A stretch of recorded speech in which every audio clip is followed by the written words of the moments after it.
자, 모사야서 3장 8절 봅시다. 베냐민의 가르침인데 우리 생활에 적용할 수 있는 훌륭한 가르침이 많아요. 자, 3장 8절 한번 읽어보겠습니다. 3장 8절, 9절, 9절을 같이 읽어볼게요. 최정장님 한번 읽어봐요. 모사야서 3장 8절, 9절. 그리고 그는 예수 그리스도 하나님의 아들 하늘의 땅과 아버지 태초로부터 만물의 창조자라 일컬음을 받을 것이요 그의 모친은 마리아라 칭하여지리라. 또 보라 그가 자기 백성에게 오시나니 이는 그의 이름을 믿는 신앙을 통하여 구원이 사람의 자녀들에게 임하게 하려 하심이라. 그리고 이 모든 일 이후에도 그들은 그를 사람이라 생각하여 그가 귀신 들렸다 말할 것이요 그를 채찍질할 것이요 그를 십자가에 못 박으리라. 감사합니다. 여러분 거기 다시 보세요. 예수 그리스도 하나님의 아들 하늘과 땅의 아버지 태초로부터 만물의 창조 일컬음을 받을 것이요 그의 모친은 마리아라 일컬어지리라. 이게 다른 어떤 경정보다도 몰몬교훈 아버지와 아들의 관계되는 부분에 있어서 특히 아들의 관계를 선명하게 묘사하고 있어요. 모사야서 3장 8절 옆에다가 성구를 두 개 하나 적어놔요. 힐라멘서 14장 12절. 그 다음에 제3리파이 9장 15절. 읽고 설명해 보겠습니다. 우선 힐라멘서 14장 12절 읽어보죠. 최윤조 자매님 힐라멘서 14장 15절을 찾아가지고 보고 12절이네. 14장 12절 한번 찾아서 한번 읽어주세요. 또한 너희도 하나님의 아들 하늘과 땅의 아버지 태초로부터 만물을 창조하신 자 곧 예수 그리스도의 오심에 대하여 알게 하며 또 너희로 그의 오심의 표적에 대하여 알게 하여 너희로 그의 이름을 믿게 하려 함이니라. 감사합니다. 여러분 다시 봐요. 하나님의 아들이라고 나오죠. 그 뒤에 뭐라고 되어 있습니까? 하늘과 땅의 아버지. 그러니까 아들이지만 아버지로 또 불리고 있어요. 누가? 하나님의 아들 예수 그리스도가 아들이지만 아버지라고도 불리고 있어요. 제3리파이 9장 15절로 갑시다. 3리파이 9장 15절 찾았어요? 최예인자매님 한번 읽어봅시다. 제3리파이 9장 15절 한번 읽어봅시다. 보라 나는 하나님의 아들 예수 그리스도라.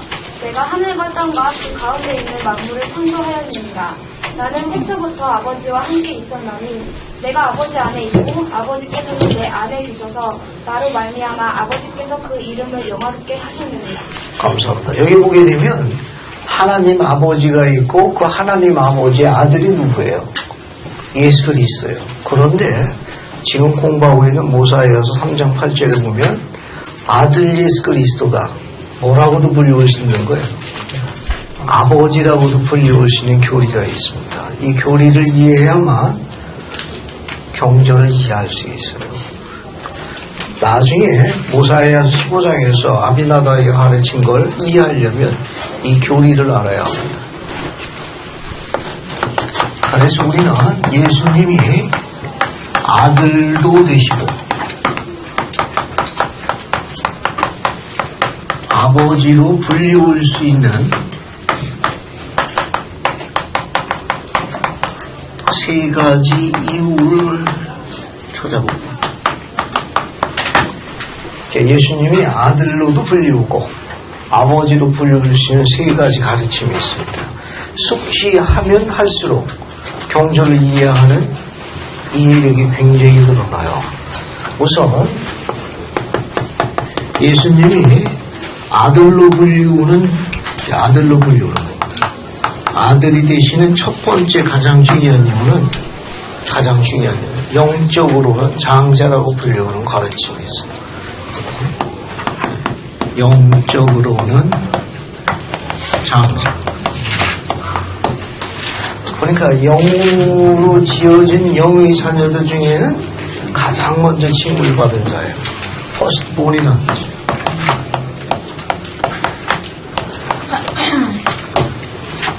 그러니까 영적으로 지어진 하나님 아버지의 영위산 중에 제일 먼저 지어진 분이기 때문에 장자예요. 이건 성경상으로도 증명할 수 있습니다. 보다 자세한 건 이제 모사의 10권에서 공부할 텐데, 그래서 우리와는 어떤 관계가 있어요? 하나님 아버지의 같은 영위자들 중에 가장 먼저 징을 받으신 포스트본이 장자예요. 그래서 우리에게는 어떤 관계가 돼요? 맏형, 큰 오빠가 되는 거예요. 영적으로 영의 자녀의 관계를 구축해요. 두 번째, 육신이 있고 현세, 필멸의 세상에 오는 육적인 관계를 볼 적에는 뭐가 돼요? 독생자가 되신 독생자.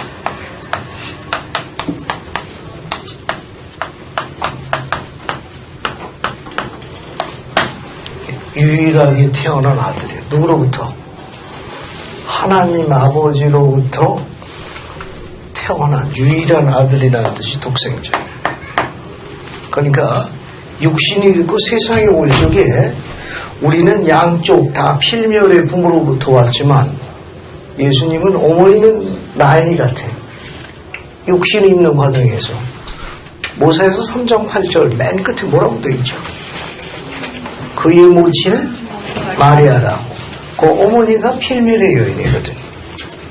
어머니가 필멸의 여인이에요. 우리도 필멸의 어머니에게서 이 육신을 얻은 거예요. 그런데 아버지 라인이 달라요. 여기 비카트리라는 거는 부계를 이야기하는 거예요. 아버지 쪽 라인을 나타내는 중요한 단어예요. 그러니까 내가 서울에서 태어났다면 I was born, 이거는 모계 쪽을 이야기하는 건데, 이처럼 비가트리라는 단어가 쓰일 경우에는 부계 쪽을 이야기해, 아버지 쪽으로. 그러니까 불멸의 아버지에게서 유일하게 태어난 하나뿐이 없는 아들, 그런 뜻이에요. 그러니까 아버지로부터 불멸을 물려받은 거예요. 어머니로부터 뭘 물려받았어요? 필멸을 물려받았어요. 근데 우리는 어때요? 어머니한테도 필멸, 아버지로부터 필멸. 필멸의 뜻은 꼭 죽어야 하는 그런 뜻이에요. 그러니까 어머니도 꼭 죽어야 하는 걸 물려주셨고, 아버지도 꼭 죽어야 하는 걸 물려주셨으니까 우리는 어떻게 됩니까? 꼭 죽어야 돼. 그런 라인이에요. 그런데 예수님은 조금 달라요. 모사이아서 이 3장 8절 때 보면 그의 모친은 마리아라. 어머니에게는 필멸을 물려받아가지고 예수님은 죽으실 수도 있지만 이쪽 라인을 따라가지고 불멸의 아버지에게서 불멸을 물려받았기 때문에 죽음을 극복할 수도 있습니다. 두 개를 다 갖고 있는 권세를 갖고 있어요. 그래서 죽음을 극복할 수 있는 권세를 갖고 있기 때문에 그분은 우리의 뭐가 되느냐? 우리의 구주, 구세주, 혹은 구속주가 되시는 거예요. 이 두 번째 교리 중에 필멸의 권세, 버릴 수 있는 권세, 그죠? 다시 무덤을 이기고 죽음을 이겨서 새 생명을 얻을 수 있는 권세, 다시 얻을 수 있는 권세를 내가 가지고 있다라는 것이 주님께서 성경에 직접 가르치신 게 있어요. 요한복음에 있습니다. 이 성권은 미리 보고 하는 게 나을 거예요. 자, 요한복음에서 한번 찾아봅시다. 그래서 요한복음 어디를 보시는가 하면 10장을 봐요. 요한복음 10장, 제가 참조를 못해요. 요한복음 10장 17, 18절을 읽어볼게요. 봤습니까? 요한복음 10장 17, 18절 찾았어요? 그래서 한번 읽어볼게요. 본예진 자매님 한번 읽어봐요. 17, 18절. 내가 내 목숨을 버리는 것은 그것을 내가 다시 얻기 위함이니 이로 말미암아 아버지께서 나를 사랑하시느니라. 이를 내게서 빼앗는 자가 있는 것이 아니라 내가 스스로 버리노라. 나는 버릴 권세도 있고 다시 얻을 권세도 있으니 이 계명은 내 아버지에게서 받았노라 하시니라. 거기 나와 있는 버릴 권세, 필멸 권세를 이야기하는 거예요. 다시 얻을 권세, 불멸의 권세를 이야기하는 거. 누구한테 받았다고 그랬어요? 누구한테? Our Father, My Father. My Father. 하나. 예수님만 유일한 아들이라는 뜻으로 Not Our Father. 우리 아버지라고 표현 안 한 거예요. My Father라고 표현한 거예요. 이 성경상으로 증명이 되어 있는 아주 중요한 가르침입니다. 그 다음에 이제 아버지로, 예수님이 이제 아버지로 불리울 수 있어요. 아버지로 불리울 수 있어요. 그 첫 번째가 모세의 3장 8절에 뭐라고 나와 있죠? 하늘과 땅의 아버지. 그 다음에 그 뒤에 또 뭐라고 되어 있어요? 만물로부터 만물의 창조자.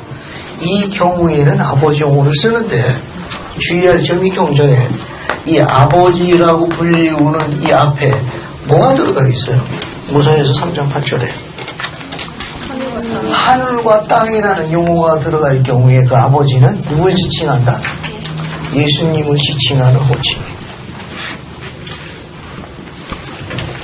그러니까 이 뒤에 보게 되면 이 뒤에서 보는 건 아버지 앞에 하늘과 땅에라는 수식어가 붙으면 전부 예수님을 지칭하는 표현이에요. 이 앞에 하늘과 땅에 그럼 누굴 이야기해요?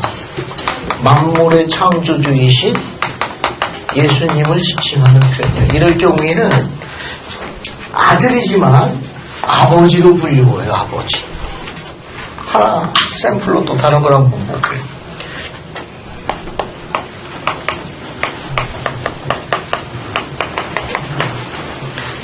예를 들어서 영원하신 아버지 하면 누구 가르쳐요? 하나님 아버지 이야기하는 거예요. 그런데 영원하신 아버지 앞에 이 용어가 있다. 하늘과 땅에 영원하시면 누굴 이야기해요? 만물의 창조 예수님을 이야기하는 호칭이에요. 아들이지만 아버지예요. 왜? 만물을 지으셨으니까 아버지로 불리는 거예요. 이런 교리가 하나 있습니다. 그래서 성경상에 그 밖에 다른 경전을 볼 적에 아버지 앞에 하늘과 땅이라는 용어가 들어가면 전부 예수님을 지칭하는 거예요. 하지만 만물을 지으신 창조주이기 때문에 아버지라고 불리워요. 음악의 아버지가 누구지? 맞아. 왜냐면 가장 일을 많이 했으니까 아버지라고 호칭한 거예요. 똑같은 그런 사용 방법으로 적용된 거예요. 왜냐면 창조를 혼자 하셨나요, 교수님? 여러분들이 어쩌면 여러분들도 더 할 수 있을지 몰라.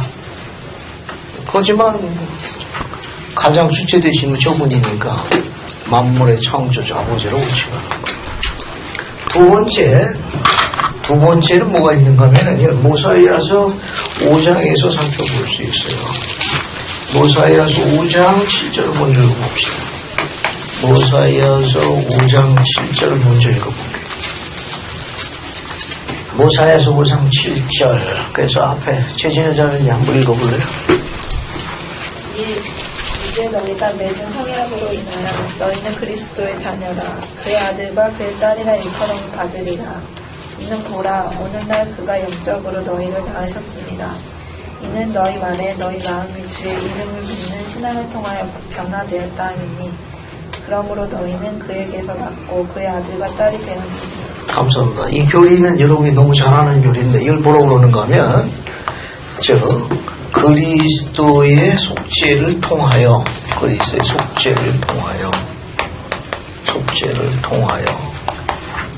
거듭난 자, 침례 받은 자들이야. 거듭난 자들의 영적인 아버지가 돼요. 영적인 아버지. 그래서 이 거듭난 자들은 영적인 아버지에 뭐라고 불리는가 하면 그리스도의 자녀라고 불리고, 그리스도의 자녀라고. 이게 그리스도의 속죄를 통해서요. 그리스도의 속죄를 통해 가지고 그분이 우리의 빚을 대신 갚아줬어요. 그래서 그분이 빚을 대신 갚아주는 채권자가 되시면서 채무자이 우리에게 요구한 건 복음의 첫째 되는 원리와 의식을 순종할 걸 요구했어요. 거기가 뭐냐면 예수 그리스도 믿는 신앙을 가지고 회개하고 죄사함을 위한 심소의 침례를 받으면 거듭난 자가 되는 거예요. 자, 그런 자들에게 그 율법에 순종하게 되면 부활과 즉 영생하고 불멸을 가져다 주시는 거예요. 새 생명이 우리가 새로운 생명, 부활이라는 새 생명을 얻고 복음의 조건에 충직하게 끝까지 견디면 영생이 들어가는 새로운 삶을 얻게 돼요. 그래서 새로운 생명, 새로운 삶을 주시기 때문에 아버지가 되는 거예요. 영적인 아버지. 그래서 우리는 그분의 아들과 딸이 돼가지고 그리스도 안에는 불리우는 교리가 두 번째. 종종 좀 까다로운 교리가 이 세 번째인데, 이 세 번째는 주의 깊게 살펴봐야 되는 교리예요.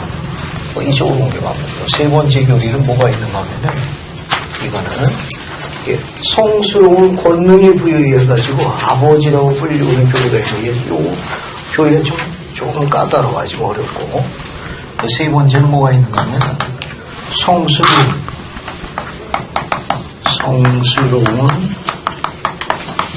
권능의 부여에 의하여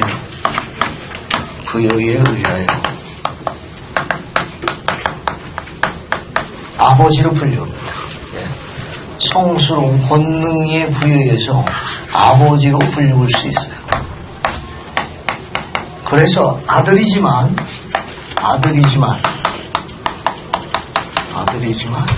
아버지의 이름을 그대로 사용할 수 있습니다. 아버지의 이름을 사용할 수 있고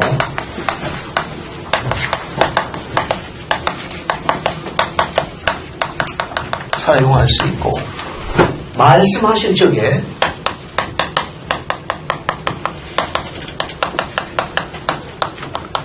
아버지처럼 그대로 이야기할 수 있습니다.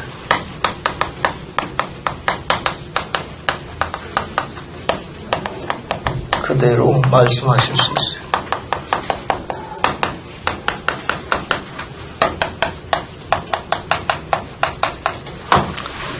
이런 교리가 있습니다. 이게 좀 까다로운 거예요. 나머지는 그래도 경전으로 이해할 수 있는데, 그래서 이런 교리를 뭐라고 그러는가 하면 성스러운 권능의 부여에 의하여 아버지로 불리운다는 세 번째 교리가 있습니다. 실제로 말씀하시고 이름을 사용하신 분은 예수님인데 밖으로 나타난 걸 볼 적에는 아버지가 이야기한 것처럼 되어 있어요. 아버지가 이야기한 거죠. 그런데 실제로는 누구냐? 아들이 한 거예요. 왜 그렇게 됐느냐? 성스러운 권능에 부여해서. 여기 아까 어디 있습니까? 여기 있네. 육적으로 독생자. 그 불멸의 아버지에게서 태어난 유일한 아들은 창세 이전에 현세로 올 적에 아버지의 이름과 그분의 권능과 권세를 대신해서 할 수 있도록 위임받아가지고 지상에 오셨다는 교리가 또 세 번째 교리예요. 그게 약간 까다로운 교리입니다. 그 하나 샘플 하나 보게 되면은 샘플 하나 볼게요. 모세서 1장 한번 봅시다. 아주 샘플로 제일 보기 좋은 게 모세서 1장이에요. 모세서 1장.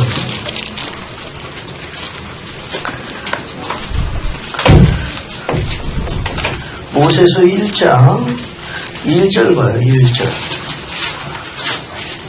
모세가 신이 높은 산에 이끌려 올라갔을 때 하나님께서 모세에게 하신 말씀이다.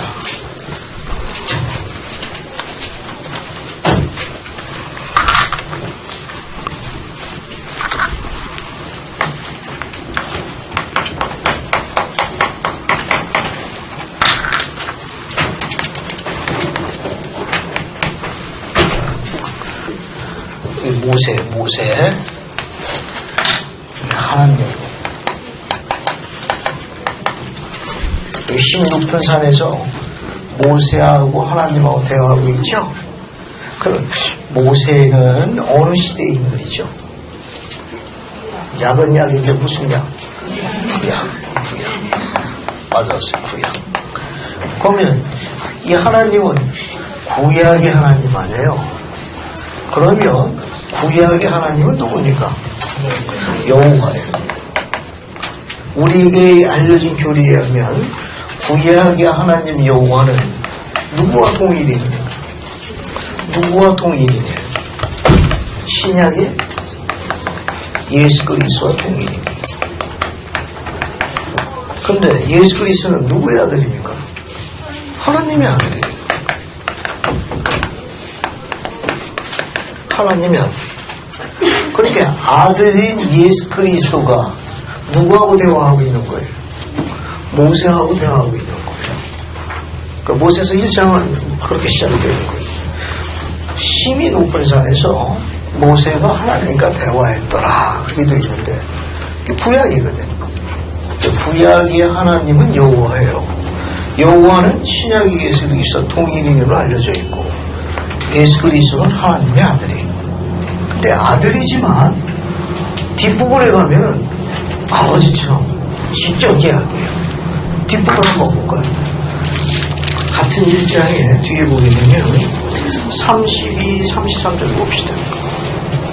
그래서 어딜 보면은 샘플로 보는 거예요. 1장 32, 33절. 지금 이 교리를 설명하기 위해서. 봤어요? 31절부터 봅시다. 그리고 나의 본능의 말씀으로 내가 그것들을 창조하였나니, 말씀은 뭐라고 했어요? 나의 독생자이고 아버지처럼 이야기하고 나의 독생자요. 그럼 33절도 봐요. 무수한 세상을 내가 창조하였고 또한 나는 내 자신의 몫에서 그것들을 창조해. 여기까지는 문장이 맺도록. 그런데 뒤에 보면 뭐라고 되어 있어요? 아들로 말미암아 내가 그것들을 창조케 하였나니, 바로 그 아들이 내 독생자이냐. 이건 아버지처럼 이야기한 거예요.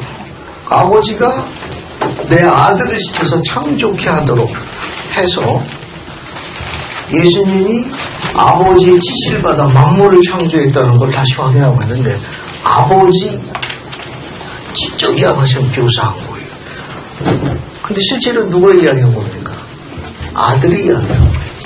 그 교리를 뭐라고 그러는가 하면 성스러운 권능이 부여하여 아버지라고 불리우는 교리 때문에 그래요. 그러니까 이런 교리를 알면 경전을 훨씬 더 분별이 있고 이해하기가 쉽습니다. 그리고 경전이 재미있고. 샘플로 본 거예요. 몰몬경은 이런 가르침에 대해서 아주 분명하게 잘 가르쳐주는 경전이에요. 성경은 구약의 하나님 여호와가 신약에서 동일이라는 걸 삭제했습니다. 훼손시켜버렸어요. 근데 몰몬경은 직접 가르치고 있어요. 직접 가르치고 있어요. 더 쉽게 설명하면 구약의 하나님 여호와, 신약에서와 똑같으신 분 아니에요. 근데 여기 아버지로 불리는 두 번째 교리에 베냐민 왕은 그리스의 속죄를 통하여 거듭난 자에 뭐라고 불리고 있어요? 아버지로 불릴 수 있는 두 번째 가르침을 설파하고 있거든. 직접 설명하고 있거든. 그런데 십자가에 달려 돌아가신 분이 누구예요? 예수 그리스도 아니에요. 그런데 이분이 누구하고 같다고 하고 있습니까? 구약의 하나님 여호와가 같다고 한 거 아니에요.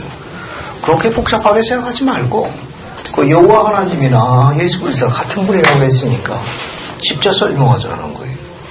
이 구약의 하나님 여호와가 모세하고 대화가 있는데 애굽에서 이스라엘 백성을 데리고 나온 거 아니에요. 속박에서 탈출시킨 거 아니에요.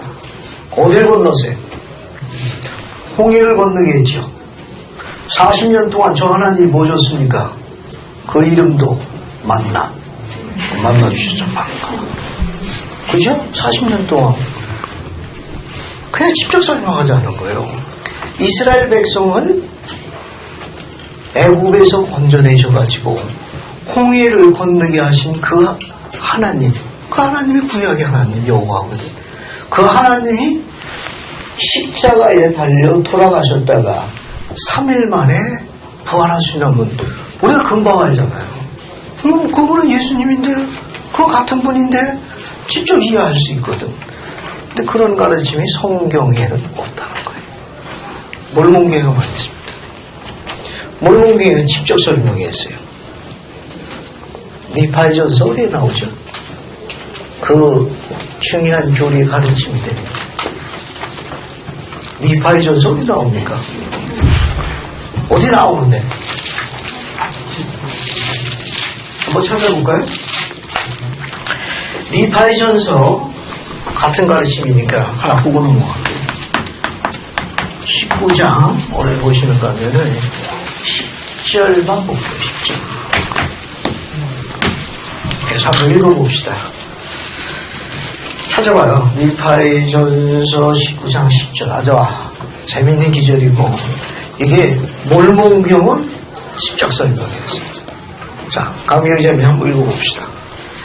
또 우리 조상의 하나님 곧 그에 의해 애굽에서 속박에서 인도되어 나왔으며 또한 광야에서 보살된 우리 조상의 하나님 참으로 아브라함과 이삭의 하나님 그리고 야곱의 하나님은 천사의 말대로 자신을 사람으로서 악인들의 손에 내어주사 진노크의 말대로 돌려오실 것이요 미움의 말대로 십자가에 못 박히실 것이며 사흘 동안의 어둠에 관하여 말한 진노스의 말대로 무덤에 묻히실 것이라. 이 사흘 동안의 어둠은 그의 죽으심에 대하여 바다들의 섬들에 살게 될 자들에게 주어지는 더욱 특별히 이스라엘의 집에 속한 자들에게 주어지는 표적이 되리라. 감사합니다. 이 선포 잘 기억해내요. 니파이전서 몇 장 몇 절이다?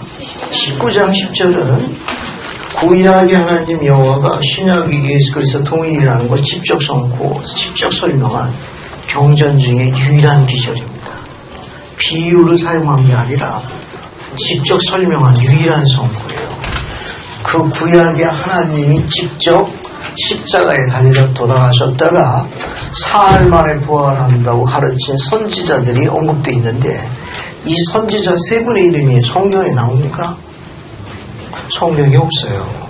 그럼 훼손된 걸 의미하는 거고 이 세 분 선지자 이름이 어디서 지금 발췌된 겁니까? 라반의 요셉판에서 인용된 거예요. 훼손되지 않은 판에서 인용된 거예요. 한 번 더 볼게요. 10절 우리 조상의 하나님 이스라엘의 하나님을 이야기하는 거예요. 그래서 이스라엘은 어떤 하나님이냐 뒤에 설명하는 겁니다. 그의 애굽에서 속박에서 인도되어서 그러니까 모세로 하여금 애굽에서 누워있던 이스라엘 백성을 건져내신 이가 바로 구약의 여호와예요. 광야에서 또 광야에서 하시면 또 보존하셨거든. 그분이 누구냐? 우리 조상 이스라엘의 하나님이신데 참으로 아브라함과 이삭의 하나님, 그 야곱의 하나님이시더라. 그 구약의 하나님 여호와가 천사의 말대로 자신을 사람으로서 악인들 손에 넣고 그분이 어디에요? 때가 되면 지상에 사람으로 오는 거예요. 여기 있잖아요. 육적으로 세상에 오시는 거예요. 세상에 그 하나님이 세상에 오셨을 적에 어떻게 되느냐? 지노크의 말대로 들려올 거예요. 니움의 말대로 십자가에 못 박힐 것이요. 사흘 동안 어둠에 관한 데에서 이야기한 지노스의 말대로 무덤에 묻히실 것이라 직접 설명했습니다. 들려왔다가 십자가에 달려서 돌아가신 분, 사흘 만에 부활하신 분, 하나님의 아들, 독생자 예수 그리스도예요. 그걸 구약시대에 라반의 요셉판에 있었던 구약의 선지자 세 분 누가 있습니까? 지노크, 니움, 지노스 선지자들은 비유법을 사용하지 않고 직접 설명했어요. 이런 위대한 가르침이 사악한 자들에게서 그 교리가 훼손됐습니다. 몰몬경이 그것을 회복한 거예요. 그래서 몰몬경을 매일 읽도록 권고하는 것은 특별한 속죄와 관련 있는 책이기 때문에 그렇습니다. 몰몬경을 매일 읽게 되면 그리스의 속죄에 대한 능력을 더 많이 이야기합니다. 그 몰몬경을 매일 읽게 되면 그런 그리스의 속죄에 대한 이해력과 능력에 대해서 큰 분별력과 이해력을 갖게 돼요. 몰몬경을 매일 읽도록 권고합니다. 그래서 이 가르침을 받는 건 굉장히 중요해요. 그래서 이번 학기뿐만 아니라 다음 학기 돼가지고 공부를 할 거예요. 그래서 이번 학기에 처음 등록한 젊은이들은 온라인 과정이 개설되어 있으니까 몰몬경 소개부터 니파이후서 29장까지 강의된 것을 파일을 청취하십시오. 그러면 나중에 귀하게 사용할 수 있습니다. 훗날 세미나리 교사나 주일학교 교사 등 교사로 봉사 등 가정 안에서 자녀를 가르칠 적에 그 화에 해당되는 부분만 열면 돼요. 그 열면 강의가 그대로 뜹니다. 그리고 그 밑에는 오늘 나머지 이런 인물들이 스캔 떠서 다 올라가요. 그래서 한 번만 문자 그대로 스캔만 하면 돼요. 한번 훑어만 보면 됩니다. 그래서 필요한 것을 자기가 요약해가지고 가르치면 베스트, 엑설런트 교사가 되는 거예요. 아주 유용하게 활용할 수 있으니까 한번 시도해보세요. 자, 그 다음에 또 어디로 넘어가느냐. 자, 다시 이제 니파이, 모사에서 3장 다시 보세요. 이쪽으로 넘어가세요. 자, 이렇게 아버지도 되고 아들 되는 교리를 그 정도 보시고 계세요. 나중에 모사의 10년에 또 공부합니다. 그 다음에 이제 조금 넘어가가지고, 3장 19절을 읽어볼게요. 그리스 속죄에 관련되어 있는 중요한 지식을 베냐민 왕이 설명하는 거예요. 그래서 3장 19절이 있는데 3장 19절을 읽으면서 유괴에 속한 두 번째 줄 보면은 유괴에 속한 사람을 벗어버려라 라고 베냐민 왕이 권고하고 있어요. 유괴에 속한 사람을 벗어버리기 위해서 베냐민 왕이 세 가지 제언을 하는 게 있는데 그 세 가지 제언. 유괴에 속한 사람은 유교적인 인간, 유교에 휩싸여서 본능대로 사는 인간. 좀 더 교리적으로 문장을 매끈하게 표현하면 영적인 속성을 발현에 짓밟고 본능대로 사는 모모 같은 인간을 이야기하는 거예요. 알겠어요? 그런 것을 벗어버리고 하나님께 다시 태어나려면 어떻게 해야 되느냐? 세 가지를 베냐민 왕이 지원하고 있다는 겁니다. 한번 읽어볼 테니까 그 세 가지 제안을 한번 찾아봐요. 됐습니까? 한번 읽어볼게요. 이지선 자매님, 모사야서 3장 19절 한번 읽어주세요. 이는 성경에 이끄심을 따르며 익숙한 사람을 벗어버리고 주 그리스도의 흑제를 통하여 행도가 되며 어린아이와 같이 되고 예수의 방송 인내하며 사랑이 충만하게 되어 주께서 상하게 열고 그에게 내리시는 모든 것을 정하게 하고자 하는데 아이가 참으로 그 아버지의 것과 같이 하지 아니하지만 육에 속한 사람은 행하는 것이라 아담의 사람으로부터 구원을 받고 영원히 구할 것입니다. 감사합니다. 잠깐만요. 거기 먼저 육적인 인간을 벗어버린 몰목에 있는 번역을 씁시다. 오늘 인간을 좀 많이 사용하게 되는데 용서해 주시기 바랍니다. 오늘 그 인간에 대해서 이야기해야 돼요. 몰목명 번역은 육에 속한 사람이고, 그런데 이것을 우리가 육적인 인간이라고 번역하지만 때로는 유교적인 사람 혹은 인간 이렇게도 다 동료로 다 써요. 이 표현은 내추럴 맨이라고 해가지고 특징은 이 내추럴 맨이라는 표현을 쓸 적에는 영적인 속성을 가벼이 다루는 거예요. 거의 무시하고 동시하고 유격이니까 본능을 이야기하는 거예요. 본능대로 살아가는 사람을 내추럴맨이라고 그래요. 그러면 이런 유격적인 그런 본능대로 살아가는, 결국 이 말은 뭐냐면은 자절이 통제력이 없는 걸 이야기하는 거예요. 통제력이 없는 거예요. 그러니까 인간만 훈련을 통해 가지고 자제력과 통제력을 배울 수 있습니다. 인간만 가능해요. 그런데 짐승은 어때요? 자제하고 통제하나요? 그러니까 만약에 그 인간이, 용서하십시오, 그리고 그 용어를 자꾸 쓰는 걸, 만약에 그 인간이 통제력과 자제력을 잃어서 뭐 같은 인간이에요? 이렇게 되는 거예요. 그래서 베냐민이 무슨 설명하고 있는가 하면 그것을 벗어버리라는 거예요. 그 유격적인 그런 것을 벗어버려라. 그 벗어버리도록 세 가지를 제안했어요. 첫 번째가 뭐죠? 19절에 성령의 이끄심을 따르며, 뭐죠? 성령의 이끄심을 따르. 성령의 이끄심을 따르는 거예요. 성신의 인도를 받는 거예요.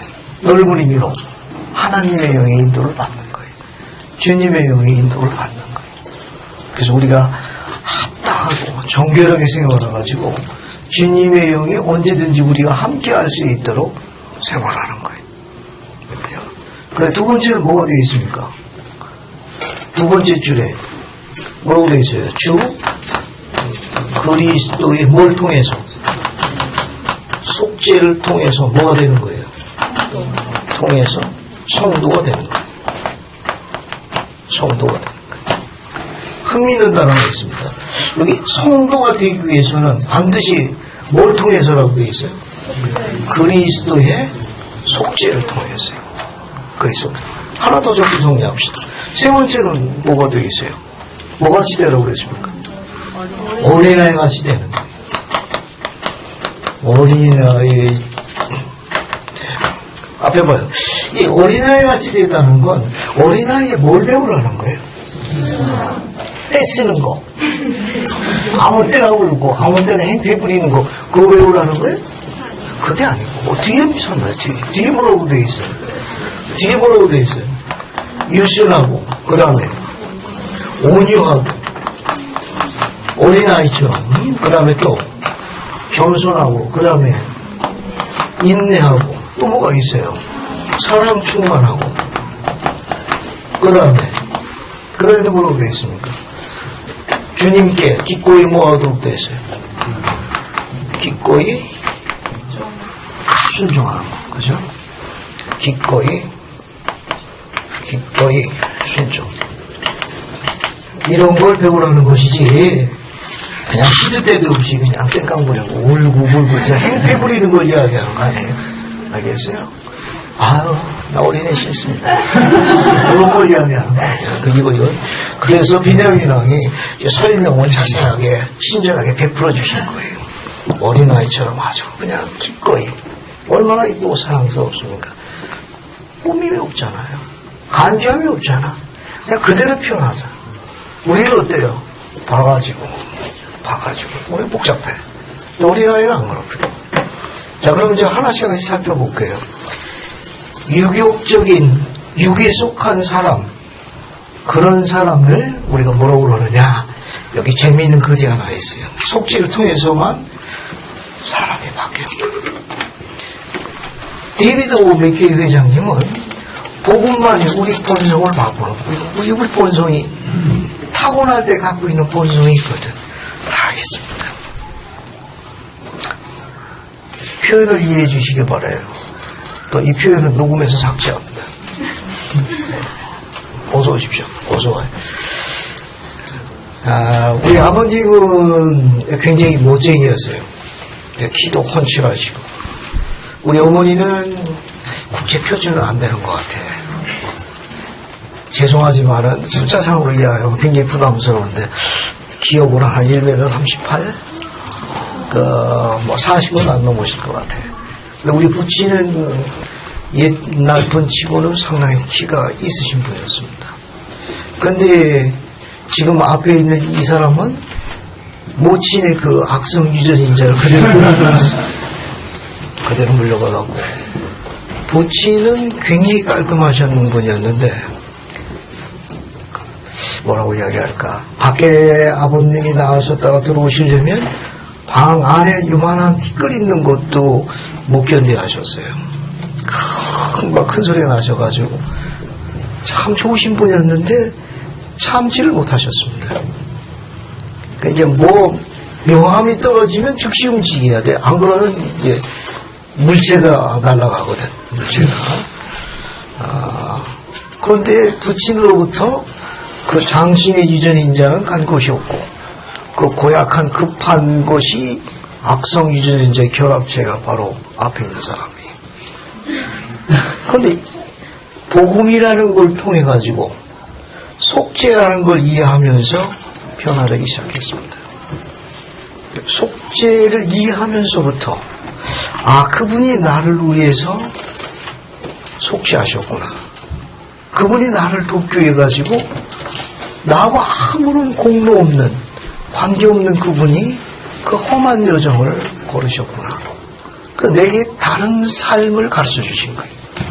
그래서 나도 그것을 이해하게 되니까 다른 사람에게 똑같은 그분의 과정을 살게 하고 살아야겠다는 그런 동기와 용기와 새 힘을 갖게 되는 거예요. 그래서 점점 그분을 닮아가는 겁니다. 그걸 복음이라고 그래요. 세상은 세상을 변화시킨다고 새 지도자, 새 대통령, 새 황제, 새 총리를 뽑는다고 그러고 법령을 개정하며 제도와 시스템을 바꿉니다. 수많은 콘서트를 통해 가지고 그냥 확 바꿔버려요. 그런다고 세상이 바뀌나요? 그것으로 세상은 바뀌지 않습니다. 복음은 우리의 본성까지 바꿔요. 저 육적인 저 본능을 하나님의 것으로 바꿔줘요.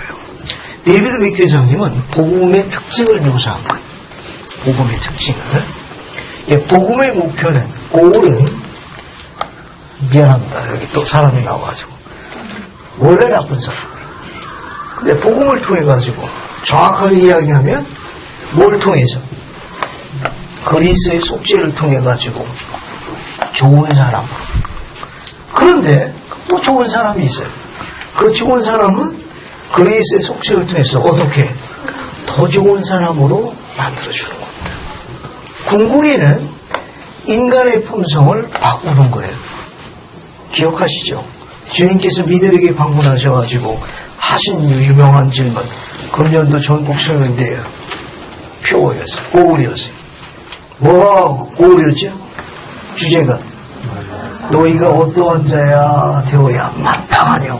어떤 자가 되어야 마땅하다고 그랬습니까? 진실로 나와 같은 자 하느니. 그죠? 대기간 동안만. 끝나고 나니까 뭔 상태로 간 거 아니에요? 웃는 거 보니까 그런 거 같네. 근데 복음은 안 그런 거예요, 복음은. 복음은, 이것을 뭘로 바꾸는 겁니까? 또 끝한 걸 뭘로 바꾸는 거예요? 훨씬 더 좋은 상태로 바꾸는 거예요. 어디까지?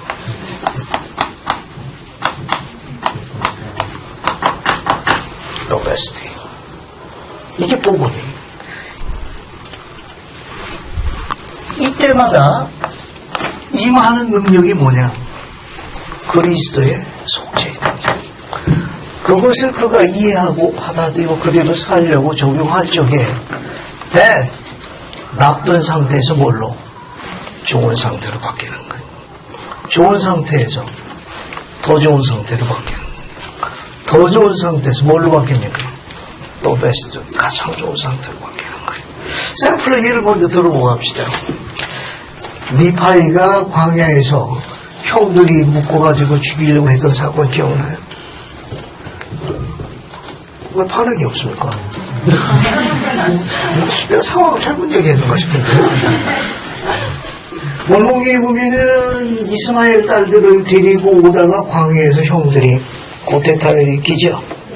형들은 어디를 가자고 요청했습니까? 예루살렘으로 되돌아가자고 그랬어요.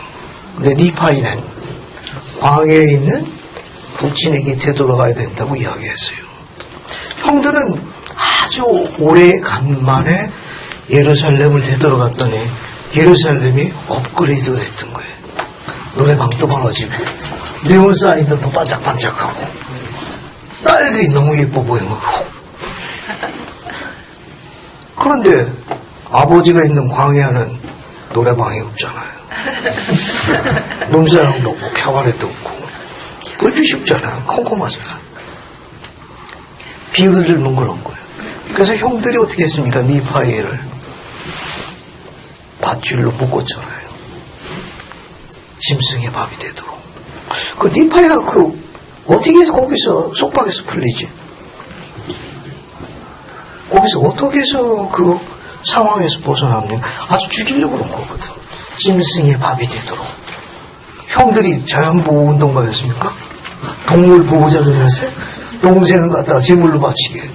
또 니파이 가서 어떻게 거기서 벗어나죠? 상황 설명을 도와주실 분, 영화가 제일 좋을 것 같은데 어떻게 해서 벗어나지? 기도했어요. 예? 기도했습니다. 감사합니다. 그 기도 내용이 어떤 기도 되었습니까? 신앙, 내 신앙에 따라서 그냥 읽을게요. 그러라고.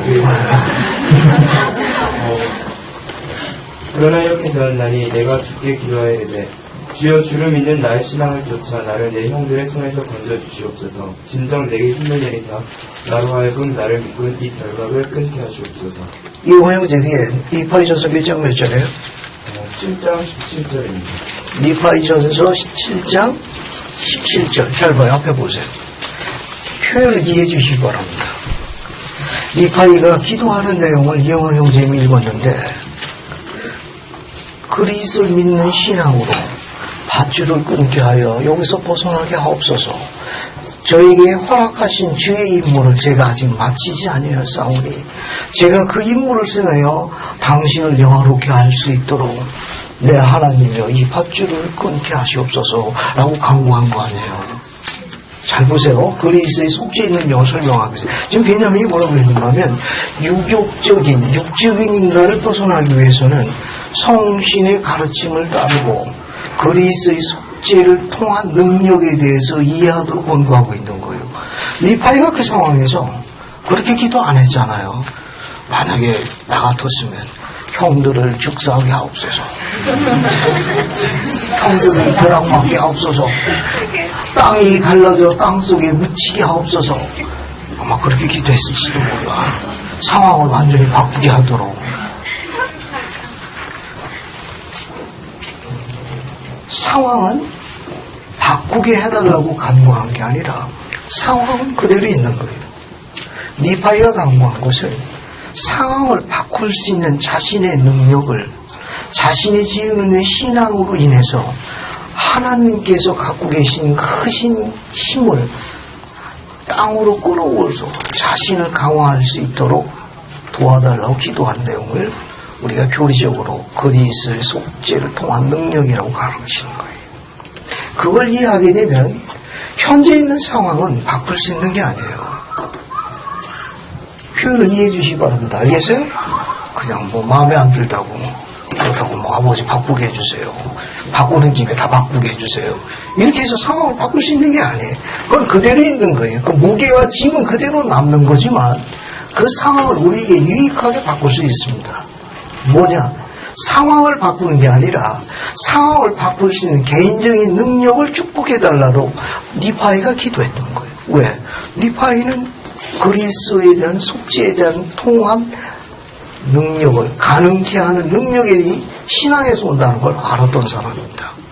주목하세요. 앞에 보세요. 신앙에 찬 기도를 했죠. 그러면 어때요? 윤주희 형제는 지금 밧줄에 묶였다고 하고 니파이처럼 그러고 그냥 하늘을 향해서 이러고 있는 거야?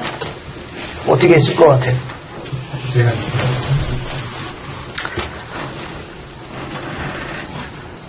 글쎄요. 그 영화를 이야기하면 또 손절하거든요. 요즘 한간에 뜨는 액션 영화 중에 테이큰이라는 영화가 있습니다. 아버지가 딸과 하는 영화라 몇 번씩 봤어요. 아, 마음에 들어. 나도 그런 액션을 좀 강구해 볼까.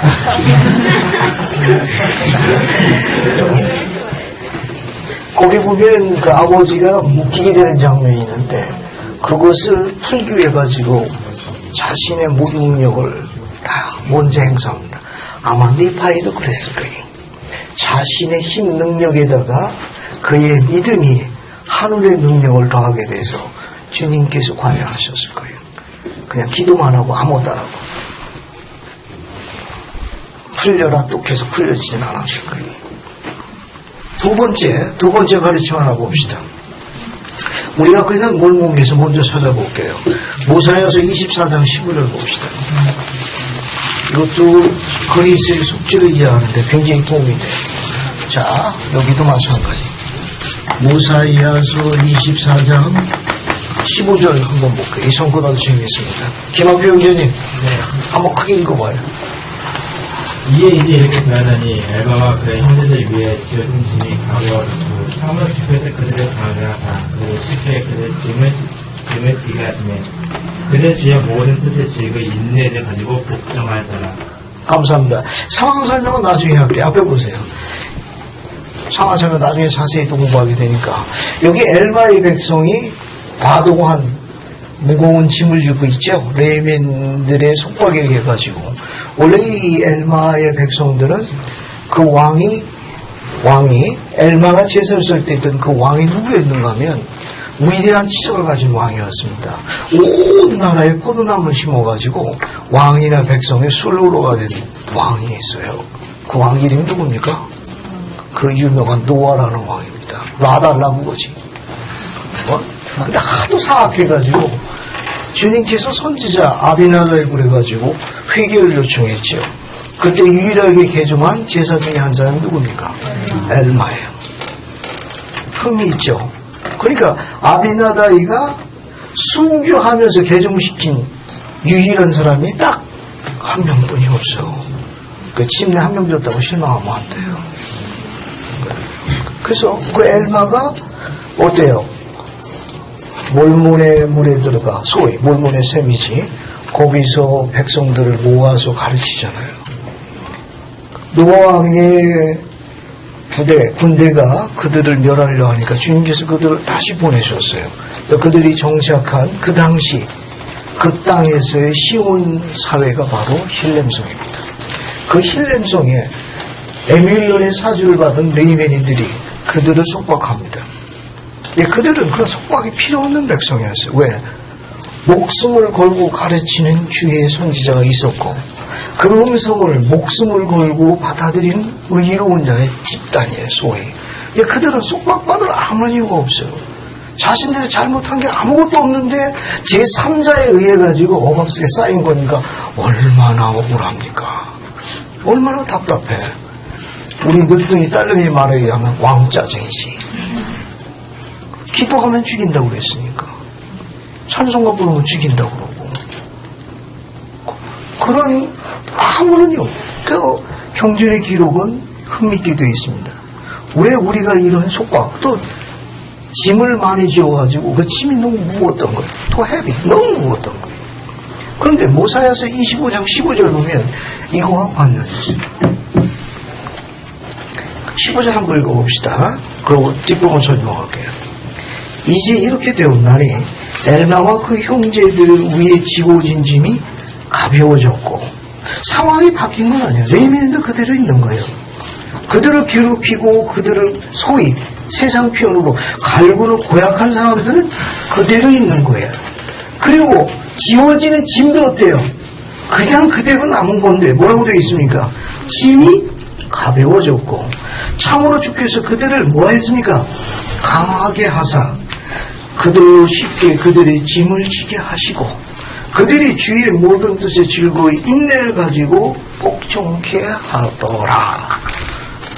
상황은 변한 게 아니에요. 뭐가 변한 겁니까? 상황을 바꿀 수 있는 개인적인 능력이 그들이 지닌 신앙에 따라 그리스의 속죄를 가능하게 한 능력이 그들에게 다 임한 거예요. 그래서 어떻습니까?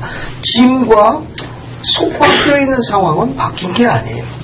그대로 남아서 아직도 속박과 고통을 주는 거예요. 하지만 신앙을 행상으로서 속죄의 능력에 대한 신앙이 업그레이드 되면서 그들의 개인적인 능력이 향상된 거예요. 데이비드의 베드너 장로님의 가르침이에요. 그래서 유혹을 벗어나게 되면 이 축복을 얻는 거예요.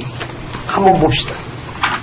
거기 보면 복음의 목표는 나쁜 사람을 좋게, 좋은 사람을 더 좋게, 나쁜 상황을 좋게, 좋은 상황을 더 좋게 바꿀 수 있는 상황을 바꾸는 게 아니라 능력을 바꾸게 하는 거예요.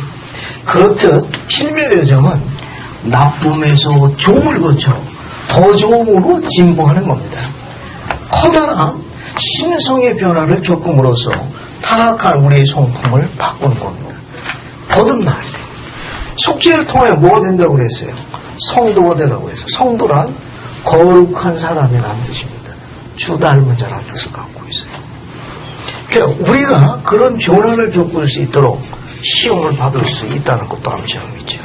뒷부분 보면 우리의 각자의 삶에서 속죄에 가능하게 하는 힘을, 그것을 비냐민이랑은 주 그리스도의 속죄를 통해서 하는 용어로 바꿔 쓴 거예요. 베드나 장로님은 그 문장을 풀어서 써요. 속죄에 가능하게 하는 힘. 속죄를 이해하게 되면 신앙이 있어야 이해할 수 있어요. 신앙으로 받아들여야 돼요. 그런 강한 신앙은, 속죄를 받아들이는 강한 신앙은 그것을 받아들이는 사람의 신앙을, 그를 온전케 할 수 있는, 가능하게 하는 이네이블 파워라고 해요. 이네이블링 파워라고 해요. 상황을 바꾸게 할 수 있는 개인적인 능력이 점진적으로 커지는 거예요. 샘플로 그리는 게 뭔가 봐요.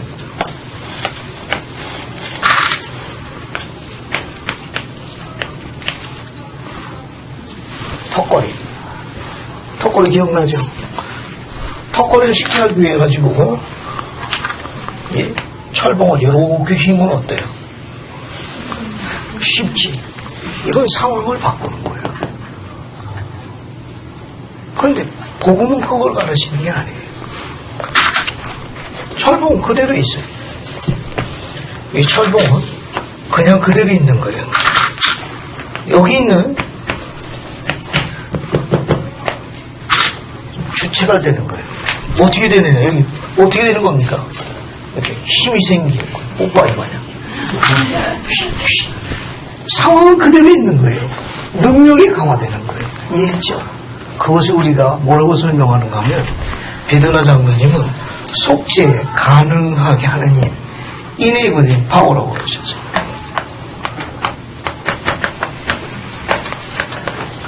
이건 어디서 오느냐? 속죄를 믿는 신앙에서 오는 거예요. 그 자는 그런 축복을 하십니다. 생기는 거예요.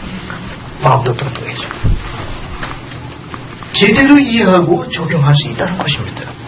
바로 그렇게 될 때, 그리스도의 속죄를 이해하게 돼서 신앙을 행사하게 될 때, 우리는 자신이 처한 환경을 바꾸도록 기도하기보다는 오히려 그러한 상황을 바꿀 수 있는 개인적인 능력을 정진시킬 수 있도록 감각하게 될 겁니다. 우리는 수동적인 객체, 환경에 끌려다니는 수동적인 객체가 되는 게 아니라 그것을 극복하는, 행동하는 주체가 됩니다. 주님이 프로그램. 그래서 그 능력을 통해 가지고 우리가 어떻게 되느냐? 변화를 갖고 오는 거예요. 아주 큰 변화를 갖고 오는 걸 베냐민에게 뭐라고 설명했느냐? 모사여서 5장 다시 보세요.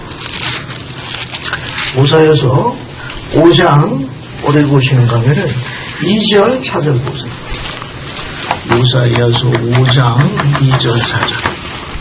맞습니까? 이거 마저 설명하고 다시 앞으로 넘어갈게요. 한번 읽어보겠습니다. 모사여서 5장 2절 하드병 자매님이 읽고, 그 다음에 어디 보자. 저기 이성희 자매님이 4절 읽고, 한번 읽어봐요. 이에 그들이 무거운 소리로 소리쳐 이르되 그러하옵니다. 우리는 왕이 우리에게 하신 모든 말씀을 믿나이다. 또한 우리는 전능하신 주의 영으로 말미암아 그것의 확실함과 참됨을 아느니 주의 영이 우리 안에 곧 우리 마음 가운데 큰 변화를 이루셨으므로 우리에게는 더 이상 악을 행하고자 하는 의향이 없으며 끊임없이 선을 행하고자 하나이다. 감사합니다. 이성희 4절.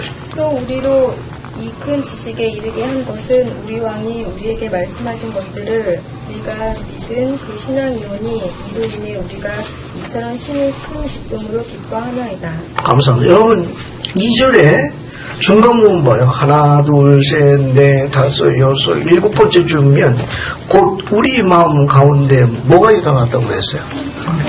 큰 변화, 큰 변화.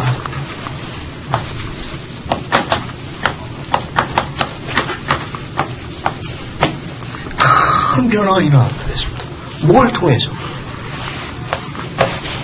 주님의 영이 그들에게 임한 거예요. 그 앞문장을 보게 되면은 주의 영이 우리 안에, 우리 마음 가운데 뭘 이루셨으므로 어마이트 체인지, 큰 변화를 이뤘으므로 그들이 바뀐 거예요. 뭐가 바뀌었느냐? 여기 나와 있는 대로 여기 커다란 신성의 변화를 겪었어요. 두 가지입니다. 더 이상 뭐를 악을 행하고자 하는 마음을 갖지 않게 되어 싸우며, 또 두 번째는 끊임없이 선을 행하기를 원하나이다. 악을 거부하고 선을 행함으로 인해서 4절에 보면 그들이 뭘 느꼈다고 그랬어요? 4절 맨 끝에 이로 인해 우리가 이처럼 뭐라고 되어 있습니까?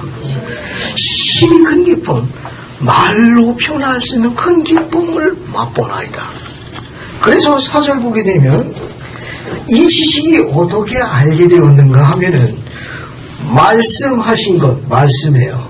그 말씀을 믿은 신앙으로 인해서 말로 설명할 수 있는 기쁨을 깨닫게 되었나니, 말씀을 듣고 말씀을 믿는 신앙이 우리 마음에 주의 영의 임하게 해서 우리가 마이트 체인지를 갖고 온 거예요.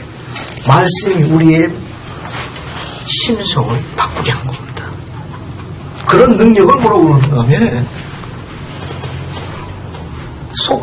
속죄의 enabling power라고 그래요. 이 속죄라는 단어가 atonement예요. atonement입니다. 그러니까 요 at one이라는 뜻이에요. 요 at은 무엇으로 향하도록 하는 방향을 나타내줍니다. 즉 하나님 아버지에게 예수께서 우리를 아버지와 하나가 되도록 화목하게 지내도록 돕는 과정을 어토먼트라고 그래요. 속죄를 통해서 성도가 되라는 말은 우리가 선한데 더 선해서 더 베스트가 될 수 있도록 그분이 속죄하신 거예요. 그래서 우리가 성도가 된 거예요. 성도가 된 우리는 속죄를 통해 가지고 그렇지 않은 사람들을 어떻게 하는 겁니까? 업그레이드 하도록 봉사해야 돼요. 왜냐하면 이 경전의 기록은 더 이상 악으로 돌아가지 아니하며 끊임없이 선을 행하기를 원한다고 되어 있으니까 성도가 된 여러분들은 이제 예수께서 우리를 위해서 속죄하신 능력으로 우리를 들어 올리신 것처럼 여러분도 다른 사람을 그 똑같은 과정, 속죄에 가능하게 하는 과정을 통해 가지고 다른 사람도 어떻게 해야 돼요? 아버지 앞으로 데리고 갈 수 있도록 똑같은 과정을 겪어야 합니다. 그래서 여러분들의 선교 사업을 권고하고 있고 희생하고 봉사하며 임무에 충실하는 것은 속죄를 이해하는 과정이에요. 기도하고 경전 읽고 안식을 지키며 계명에 순종하는 것 전부 속죄를 이해하는 과정입니다. 왜냐하면 그것이 아버지를 기쁘게 하고 우리를 기쁘게 한다는 아는 지식에서 오는 거예요. 그러니까 기도 안 하고 경전 안 읽고 안식일 안 지키고 부름 안 받고 자기 것만 챙기면 뭐가 됩니까? 여기 있네 내추럴맨, 지극히 당연한 인간, 그 인간이 되는 거예요. 그래갖고는 영생에 못 이릅니다. 하나님 왕국이 체질에 안 맞을 거예요. 여러분 릴라라고 합니까? 릴라? 고릴라. 할 일 없는 과학자가 그 릴라 양을 잡아다가 최고급 맨신에다 갖다 집어넣었다고 그래요. 릴라 양이 어떻게 됐습니까? 화병에 못 견뎌서 죽었대요. 그 시스템이 안 맞는 거예요. 릴라 양은 어디가 있어야 됩니까? 아프리카 밀림에 가야 자기 적성에 맞는 거예요. 살 수가 없어요. 이해하셨죠? 똑같은 과정이 지금 묘사되고 있는 거예요. 자, 그러면 이 어린아이가 지낸다는 거 하나 설명해 볼게요. 그러면 어린아이 같이 된 유순하고 온유하고 겸손하고 인내, 사랑 충만, 주님께 기꺼이 순종함.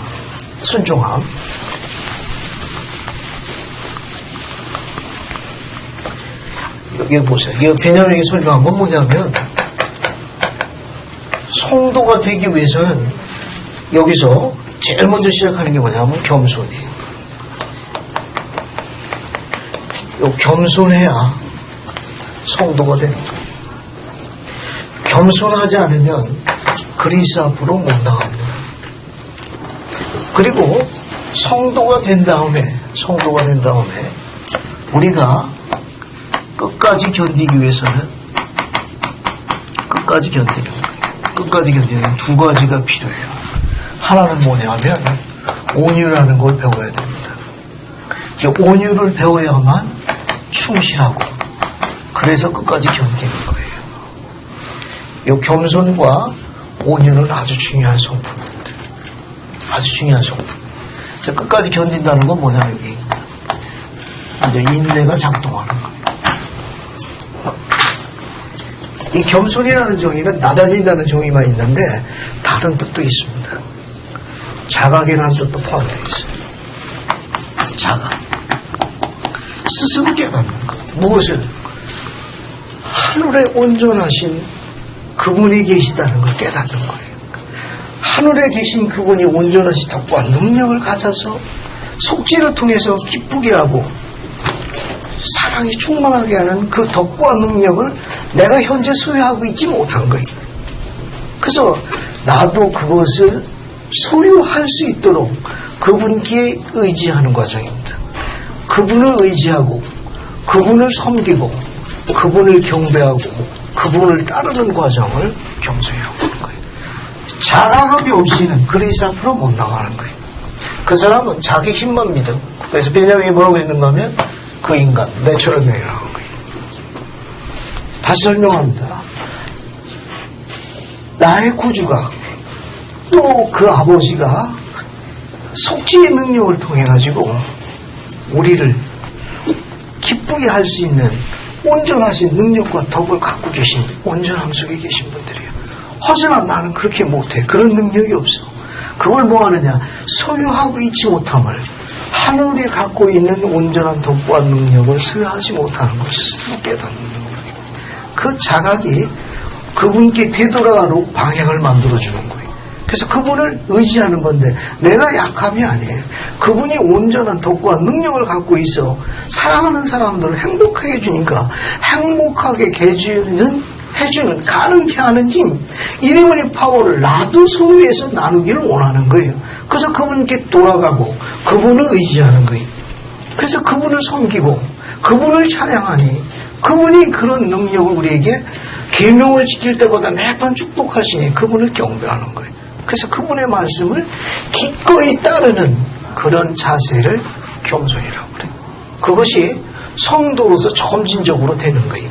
성도가 되면 어떻게 되느냐? 아까 이야기한 대로 더 이상 악을 행하지 않으면 끊임없이 선을 행하니까 온유라는 특징은 중요한 특징이 있습니다. 단지 부드러운 것만 이야기하는 건 아니에요.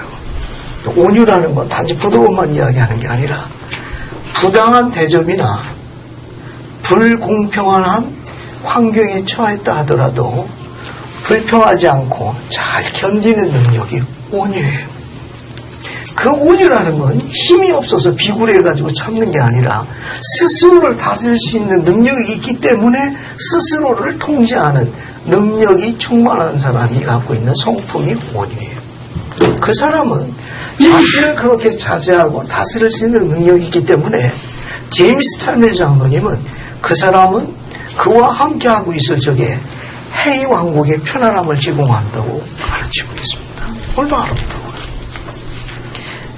이 이스라엘 딸들이 세상의 문 남자처럼 여러분 잘 아시는 돌자돌림의 그 멋진 세상의 젊은이와 데이트할 때보다도 신권을 지닌 이스라엘 형제와 함께 있을 적에 지상에서 가장 보호받고 있다는 편안함에 대한 느낌을 받을 수 있도록 가르치는 능력, 그 능력이 온유예요. 이것은 신권을 지닌 자들이 속죄에 가능하게 하는 능력을 이해할 적에는 하나님의 선한 딸을 해이 왕국에 머물듯 하는 그런 느낌과 편함을 주도록 축복하십니다. 그런데 이스라엘 형제와 있거나 밖에 있는 형제나 오히려 밖에 있는 그쪽이 더 편안하면 회개해야 돼요. 회개해야 된다. 아직도 그 형제는 말이 형제지. 어디 가서 그 인간. 내처럼. 표현을 이해하시기 바랍니다. 알겠어요? 우리 딸들이 결과를 요구하는 건 아니에요. 우리 딸들이 그렇게 잔인한 딸들이 아니에요. 그렇게 계산이 밝은 딸들이 아니에요. 우리 딸들은 미래를 보고 과정을 보는 거예요. 거기에 점수를 후해주고 거기에 함께 뛰어들 충분한 용기와 그런 것을 당당함을 갖고 있는 딸들입니다. 그렇게 영악스러운 딸들이 아니에요. 그걸 상황을 바꾸려는 미련함 속에 있는 우둔한 형제들 때문에 그런 거예요. 상황을 바꾸는 게 아니라 본인을 바꿔야 돼. 능력을 키워야 된다고. 노력을 하나도 안 하고 엉뚱한 생각만 하고 있으니까 그 인간 내추럴 맨으로 남아있는 거예요. 바꿔야 돼. 자신의 능력을 키울 수 있도록 신앙의 개인적인 능력을 키워야 합니다. 이해하시겠어요? 그렇게 온유한 속성을 지니고 충실해야 인내에서 끝까지 견디는 거. 앞으로 계속 반복될 거예요. 또 봅시다.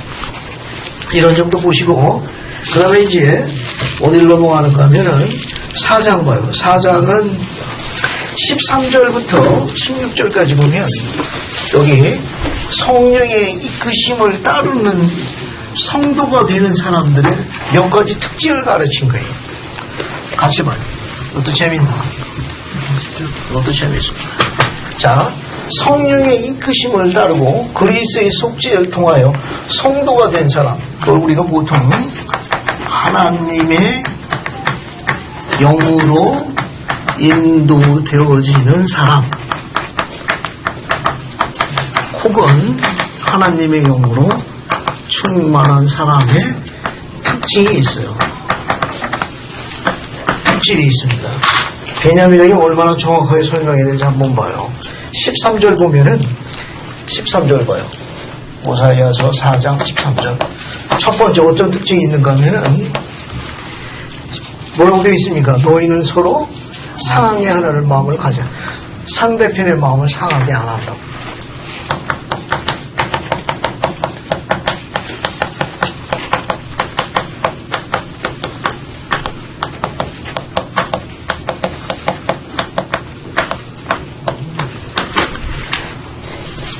A와 B가 충돌을 일으켰을 적에 남편과 아내, 알겠어요? 예를 들게 되면 아버지와 아들, 엄마와 딸, 시어머니면 다양하게 적용할 수 있어요. 이게 의견이 상충됐을 적에 상대방의 그런 마음을 다치지 않도록, 상하지 않도록 배려하는 행위를 보통 우리가 하나님의 영으로 인도되어진 사람이라고 설명해요. 그 말은 뭐냐면은 그 말은 어떤 사건이 일어났을 적에 누가 잘했느냐 못했느냐 옳고 그름의 시비의 문제가 아니라 relationship, 관계가 더 중요해요. 영원한 가족이라는 관계가 더 중요하며 친구라는 관계가 더 중요한 거예요. 내 어머니, 내 아버지, 내 남편, 내 아들, 딸이라는 relationship이 우선이에요. 그런데 그런 개념을 잊어버리게 되면 어떻게 되느냐? 시비를 논하게 됩니다. 내가 잘하느냐? 내가 잘하느냐? 옳고 그름을 따지게 되는데 베냐민은 그렇게 안 가르쳤습니다. 시비의 문제보다도 관계가 우선이라는 거예요. 그 가르침. 그런 걸 이해하게 되면 결혼해서 살으라면 또 자녀로서 지내다 보면 자녀로 더 쉽지 않잖아요. 그죠? 좋은 딸 되고 싶지. 그죠? 좋은 아들 되고 싶지. 그것도 쉽나? 실적 매겨이 좀 너무 어렵잖아요. 시비를 논할 게 아니라 관계가 우선이에요. 이 가르침을 잘 이해하고 있으면 나중에 결혼하려고 하면 양같이 순하고 암노루 암사 같은 아내가 이제 변하기 시작합니다. 우리 집 얘기하는 거 아니야? 그 양같이 암사슴 같은 그 아내가 이제 세월이 가다 보면 음성이 바뀌어요. 음성의 강도나 뭐 이런 게 찾기가 쉽지 않거든. 다시 설명할게요. 더 중요한 건 뭐냐 하면은 그런 부분에 있어서 시비의 문제가 중요한 게 아니에요. 관계가 더 중요합니다. 배려하는 거예요. 경전에서는 그것을 우리가 뭐라고 그러는가 하면은 사랑의 친절이라고 그럽니다. 거기에다 플러스 참는 거예요. 그냥 참는 게 아니고 주님은 이 단어를 붙였습니다. 오래 참는 거예요. 결혼 생활의 행복한 비결 하나 가르쳐 줄게요. 니파이전서 19장 9절 봅시다. 선지자 핑클리 장님이 가르친 건데 아주 재밌어요. 적용해 볼 수 있으니까 이스라엘 형제되는 여러분들 이 가르침을 숙지해서 잘 배워보십시오. 자, 니파이전서 19장 9절을 한번 읽어볼게요. 최홍현 형제님 귀국 기념을 한번 읽어봐요. 19장 9절 한번 크게 읽어봐요. 또 세상은 그들의 죄악으로 인하여 그를 아무것도 아닌 것으로 처벌할 것이라. 그리하여 그들이 그를 채찍질하나 그는 이를 참으시며 그들이 그를 치나 그는 이를 참으시느니라. 참으로 그들이 그에게 침을 뱉으나 사람의 자녀들을 향한 그들의 사랑과 친절과 그의 오래 참으심으로 말미암아 그는 우리를 참으시느니라. 감사합니다. 이게 그리스의 속죄에 대해 설명한 거예요. 이게 속죄의 enabling 파워가 어떻게 적용되는지 설명하는 아주 중요한 경전 주절입니다. 앞에 봐요. 고든비 핑클리 장님은 이 성구를 가지고 이렇게 제안하셨습니다. 아내에게 적용하지 말고 남편에게 적용해 주십시오라고 제안하셨어요. 바꾸지 말라는 거예요. 한번 선지자의 가르침을 적용해 볼게요. 세상은 세상의 사악함을 인하여 남편을, 그 아버지를 아무것도 아닌 거, 세상 편으로 별 볼 일 없는 곳으로 판단할 것이라 무시하는 거예요. 존중 안 하는 거예요. 그리하여도 그들이 그 남편을, 그 아버지를 채찍질하나 그는 이를 참으며 그들이 또 뭐합니까? 치나, 뺨을 치나, 그죠? 그 아내와 자녀가 유령인간처럼 가슴을 아프게 하나 그래도 이를 참아야 하느니라. 참으로 그들이 무시하고 존경하지 않는 아내와 자녀들이 있다 하더라도 이게 뭡니까?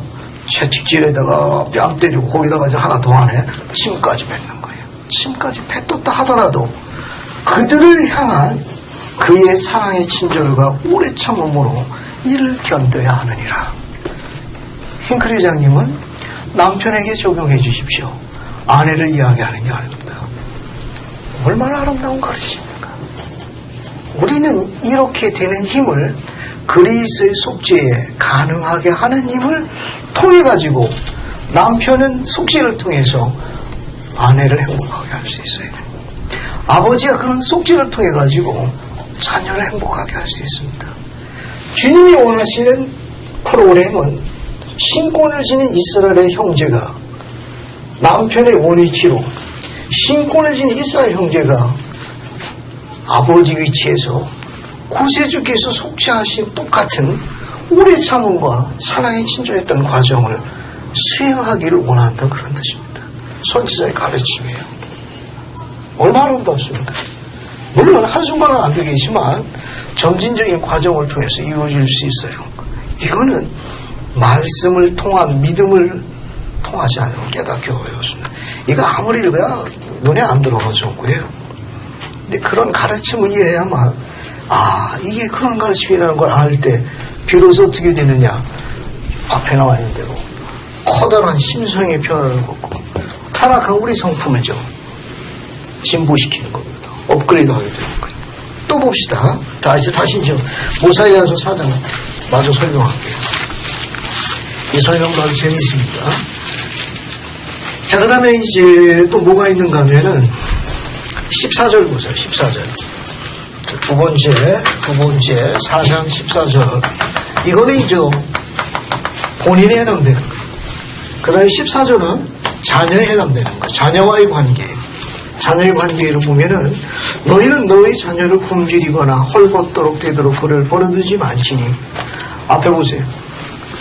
자녀가 노하지 않도록 자녀를 지켜야 합니다. 이 말은 뭐냐면은 부양을 이야기하는 거예요.